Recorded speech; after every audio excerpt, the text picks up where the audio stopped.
Islamic وظیفہ by انم میں خوش آمدید۔ اعوذ باللہ من الشیطان الرجیم، بسم اللہ الرحمن الرحیم۔ السلام علیکم ناظرین، اسلامک وظیفہ بائی انم میں آپ سب دیکھنے والوں کو خوش آمدید کہتی ہوں۔ ناظرین، ویڈیو کا آغاز کریں گے درود پاک پڑھ کر۔ اللہم صلی علی محمد وعلی آل محمد کما صلیت علی ابراہیم وعلی آل ابراہیم انک حمید مجید۔ اللہم بارک علی محمد وعلی آل محمد کما بارکت علی ابراہیم وعلی آل ابراہیم انک حمید مجید۔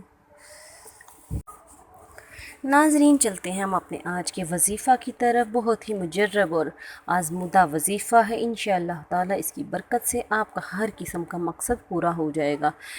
ناظرین، اگر آپ کے دل میں بہت بڑے بڑے مقصد ہیں اور پورے نہیں ہو رہے، یا آپ کے دل میں ایسی حاجت ہے جو آپ اللہ پاک سے پوری کروانا چاہتے ہیں، آپ دعائیں اور التجائیں کر رہے ہیں، لیکن اس کے ساتھ ساتھ اگر آپ یہ وظیفہ کر لیں، انشاءاللہ تعالیٰ اس وظیفہ کی برکت سے آپ کا ہر قسم کا مقصد پورا ہو جائے گا، آپ کی ہر مشکل آسان ہو جائے گی۔ آپ کے دل میں کیسا بھی خواہ مقصد ہو، انشاءاللہ تعالیٰ اس عمل کی برکت سے انشاءاللہ آپ کا جو بھی مسئلہ ہوگا وہ حل ہو جائے گا۔ تو ناظرین، اس کے لیے آپ کو کیا کرنا ہے کہ جمعہ کے دن ہر نماز کے بعد آپ نے سورہ کوثر کا ورد کرنا ہے 129 مرتبہ۔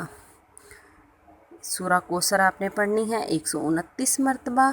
129 مرتبہ سورہ پڑھنے کے بعد آپ نے اللہ پاک سے سجدے میں جا کر گڑ گڑا کر دعا مانگنی ہے۔ انشاءاللہ تعالیٰ اس سورہ کی برکت سے اللہ پاک آپ کا ہر مقصد پورا فرمائے گا۔ سورہ کوثر یہ ہے، بسم اللہ الرحمن الرحیم، اِنَّا أَعْطَيْنَاكَ الْكَوْثَرَ فَصَلِّ لِرَبِّكَ وَانْحَرْ إِنَّ شَأْنِيَكَ هُوَ الْأَبْتَرُ۔ ناظرین، چھوٹی سی سورہ مبارکہ ہے، زیادہ آپ کا ٹائم نہیں لگے گا۔ اگر آپ جمعہ کے دن اس کو کر لیں، انشاءاللہ تعالیٰ آپ کا ہر مقصد پورا ہو جائے گا۔ ناظرین، اس ویڈیو کو دوسروں کے ساتھ ضرور شیئر کیجئے گا، تاکہ اگر کسی کا بھی کوئی ایسا مسئلہ ہے تو اس کی برکت سے حل ہو سکے۔ انشاءاللہ تعالیٰ آپ کو بھی اس کا ثواب ملے گا۔ صدقہ جاریہ سمجھ کر لوگوں کے ساتھ شیئر کر دیا کریں۔ اور ناظرین، ہمارے چینل کو سبسکرائب کرنا بالکل مت بھولیے گا۔ اگر آپ چینل کو سبسکرائب کر لیں گے تو آپ کو ہماری آنے والی ہر ویڈیو بآسانی مل جائے گی۔ اوکے ناظرین، اپنا خیال رکھیے گا اور ہمیں دعاؤں میں یاد رکھیے گا۔ اللہ حافظ۔